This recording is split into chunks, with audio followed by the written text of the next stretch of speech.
नमस्कार दोस्तों, Bindal law associates के यूट्यूब चैनल में आपका स्वागत है। मैं रजत बिंदल एडवोकेट आज आपको दहेज से संबंधित मामलों के बारे में बताऊंगा। पिछले दिनों लड़कियों की तरफ से 498A और सेक्शन 3 और सेक्शन 4 डाउरी प्रोहिबिशन एक्ट के FIR बहुत सारी रजिस्टर हुई। आपने ध्यान दिया होगा कि हाईकोर्ट और सुप्रीम कोर्ट ने भी कॉग्निजेंस लिया इस बात का कि ये FIR अक्सर झूठी होती है। अब FIR झूठी होती हैं ये तो ट्रायल के बाद ही तय होगा, सबूतों को एग्जामिन करने के बाद ही तय होगा। सवाल ये है कि जब ये FIR लॉन्च हो जाती है तो उसको डिफेंड करने का क्या तरीका हो सकता है। ये 498 IPC में क्या लिखा है, ये धारा पत्नी को पति और उसके रिश्तेदारों के द्वारा मानसिक और शारीरिक क्रूरता से बचाती है। तो अगर कोई मानसिक और शारीरिक क्रूरता की है तो 498A में कवर होगी। और सेक्शन 3 और सेक्शन 4 डाउरी प्रोहिबिशन एक्ट दहेज मांगने लेने पर प्रतिबंध लगाती है। तो ये दोनों सेक्शंस अलग अलग है, एक क्रूरता से संबंधित है और एक दहेज लेने ना लेने से संबंधित है। अब इनका उद्देश्य बेसिकली तो महिलाओं को प्रोटेक्ट करना था, लेकिन दरअसल में इन सेक्शंस का, इन एक्ट्स का बहुत ज्यादा दुरुपयोग शुरू हो गया है। अब सवाल यह है कि इन समस्याओं से, इस आरोप से बचने का हमारी क्या रणनीति होगी, हमें क्या रणनीति बनानी होगी कोर्ट में जाने से पहले।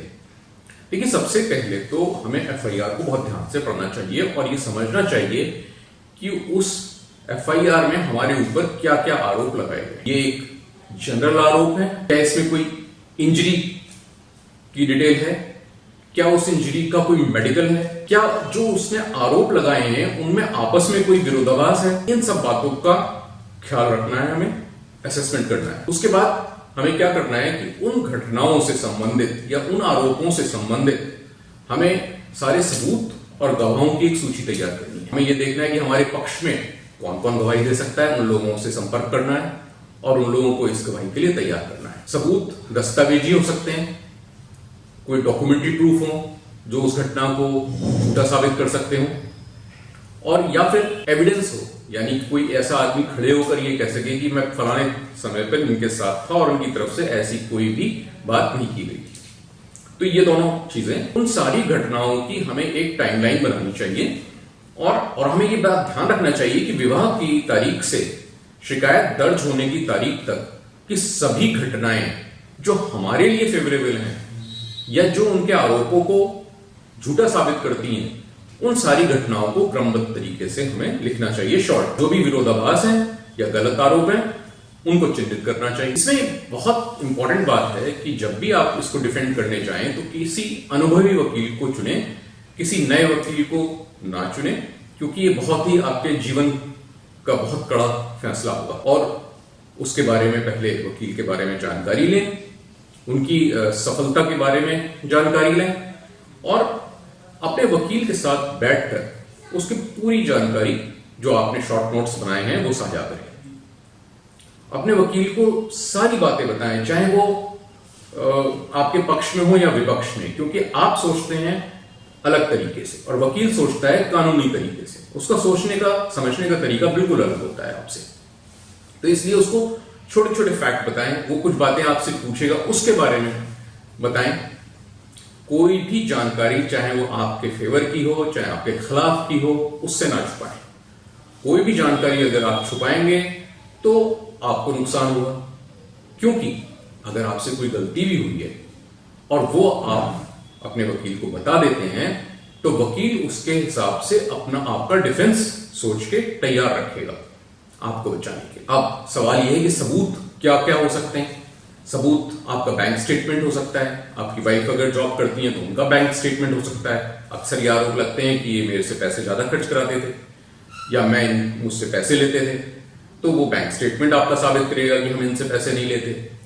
आपकी प्रॉपर्टी के पेपर, शादी का कार्ड, मेडिकल रिपोर्ट्स, आपकी मेडिकल रिपोर्ट्स, उस लड़की की मेडिकल रिपोर्ट्स, आपके सारे पारिवारिक फोटो वीडियो जिसमें कि लड़की खुश दिखाई दे रही है, ये फोटोग्राफ्स बहुत इंपॉर्टेंट होते हैं।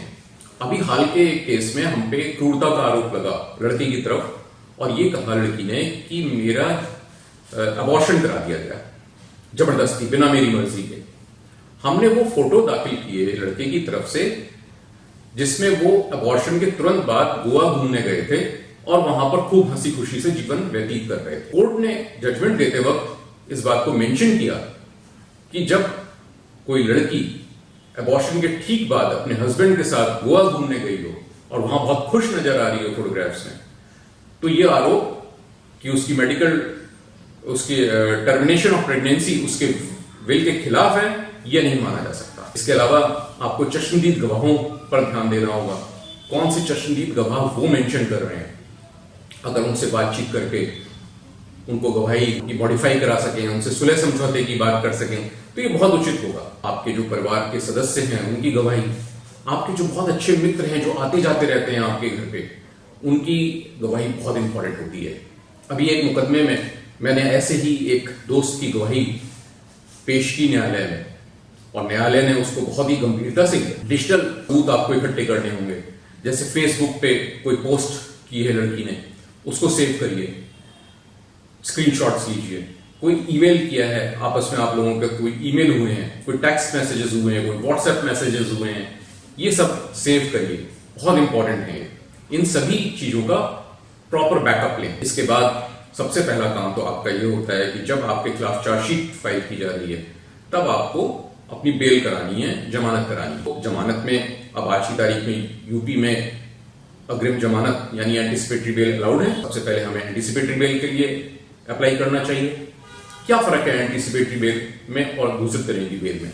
देखिए, एंटीसिपेटरी बेल में आपको कोर्ट में प्रेजेंट नहीं होना होता, बिना सरेंडर किए आप बेल रिक्वेस्ट करते हैं, तो कोर्ट आपको तुरंत गिरफ्तार नहीं कर सकती क्योंकि आप हैं ही नहीं वहां पर। अगर एंटीसिपेटरी बेल आपकी ग्रांट हो जाती है तो बिना सरेंडर किए आपको बेल मिलती है। जब आप सरेंडर करके बेल करते हैं तो कोर्ट आपको तुरंत कस्टडी में लेती है, चाहे वो दिन भर के लिए ले, और फिर आपको बेल पे रिलीज करती है। कभी कभी दूसरे पक्ष की तरफ से विरोध आ जाता है और मान लीजिए कोर्ट ने उसके विरोध को एक्सेप्ट कर लिया, तो आपकी जो सरेंडर आपने किया है उसके बाद कोर्ट तुरंत आपको जेल भेज देगी। इसलिए एंटीसिपेटरी बेल हमेशा एडवाइजेबल है। अगर एंटीसिपेटरी बेल ना ग्रांट हो तब हम सरेंडर करके बेल लेंगे या फिर हाई कोर्ट जाएंगे। देखिए, बेल लेने से क्या फायदा होता है? बेल लेने से तो ये फायदा होता है कि पुलिस आपको गिरफ्तार नहीं करेगी। दूसरी बात, कोर्ट ये समझता है कि आप कानूनी प्रक्रिया में सहयोग कर, आप भागने के मूड में नहीं है, आप भाग नहीं रहे हैं ट्रायल से, और आपको अपनी एप्लीकेशन में ये लिखना चाहिए कि आपकी जितने भी आरोप लगे हैं उसका समुचित खंडन कीजिए, हो सके तो सबूत दाखिल करिए और अपने चरित्र और अपनी सामाजिक स्थिति के बारे में लिखिए। कोर्ट से यह भी कहिए कि आप ट्रायल से भाग नहीं रहे और जांच में पूरा सहयोग करेंगे, सारे आरोप आपके ऊपर झूठे हैं। इसके अलावा जब ट्रायल की बात आए तो अपने वकील के साथ बैठकर जो आपका क्रॉस एग्जामिनेशन होने वाला है उसमें संभावित प्रश्नों की तैयारी करें। कोर्ट में बहुत ही शांत, विनम्र और बिल्कुल भी घबराए नहीं। आपको फांसी पे नहीं चढ़ाया जा रहा है, तुरंत ट्रायल होगा, आपको मौका दिया जाएगा, आपकी बात को सुना जाएगा। लेकिन हाँ, कोर्ट आपको एक और मौका देती है, वो जानती है कि ये एफआईआर किस वजह से लिखाई गई है, तो वो आपको सुलह समझौते का मौका देती है, आपको ऑल्टरनेटिव डिस्प्यूट रिड्रेसल सेल में भेजती है और कहती है दोनों पक्ष वहां बैठे और समझौते की बात करें। देखिए, समझौता अगर हो जाता है तो बहुत अच्छी बात है, दोनों पक्षों के फायदे की बात है। अगर साथ रह सकते हैं तो साथ रहें, अगर साथ नहीं रह सकते हैं तो वो टर्म्स एंड कंडीशंस डिसाइड कर लें जिसके आधार पर तलाक होना है, और mutual consent divorce petition file करके किस्सा खत्म करें। आपके जो सुलह समझौता होता है वो आपके रिश्ते को बचाने का काम भी करता है और एक प्यार भरे तरीके से रिश्ते को खत्म करने का भी मौका देता है और एक नया जीवन प्रारंभ करने का एक शांतिपूर्ण तरीका भी आपको उपलब्ध कराता है। इसलिए जब भी आप मीडिएशन में जाएं, सुलह समझौते में जाएं, तो ओपन माइंडेड जाएं और कोशिश करें कि आपका समझौता हो जाए।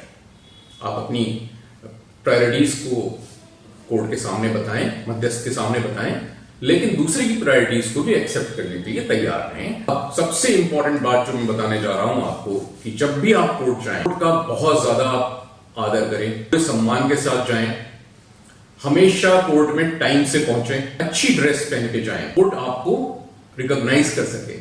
यह नहीं कि आप जीन्स पहन के चले गए, शॉर्ट्स पहन के चले गए, एक फॉर्मल ड्रेस पहन के जाइए। सभी वकीलों का और जजों का वहां पर सम्मान कीजिए। देखिए, आपके एक एक एक्ट नोटिस किए जाते हैं वहां पर। अगर आप कोर्ट में अच्छे तरीके से नहीं बात कर रहे हैं तो इसका मतलब है कि आप अपने परिवार में भी, अपनी पत्नी के साथ भी बहुत अच्छे से बिहेव नहीं कर रहे होंगे। इसलिए हमेशा वहां पर कूल माइंडेड रहें, शांत रहें, कॉन्फिडेंट रहें और भावनाओं में बिल्कुल बहने की जरूरत नहीं है। अपने जो आपके ट्रायल के टाइम पे जो गवाह हैं उनकी अच्छी तरह से तैयारी करवाएं, उनको वो क्वेश्चन बताएं अपने लॉयर की मदद से जो उनसे क्रॉस एग्जामिनेशन के वक्त पूछे जा सकते हैं, और अपना स्टेटमेंट देते समय बिल्कुल कूल माइंडेड रहें, बिल्कुल भी एक्साइटेड ना हो। तो इस तरह से आप अगर चलेंगे तो मेरा दावा है, मेरा आपको विश्वास है कि कोई भी आपको दहेज के झूठे मुकदमे में नहीं फंसा। अगर फिर भी आपको कुछ और जानकारी लेनी हो तो नीचे कमेंट सेक्शन में कमेंट करें, मैं उनकी बातों का जवाब दूंगा। मेरी वीडियो अगर अच्छी लगी हो तो अपने और साथियों से शेयर कीजिए, इसे लाइक कीजिए। Thank you so much.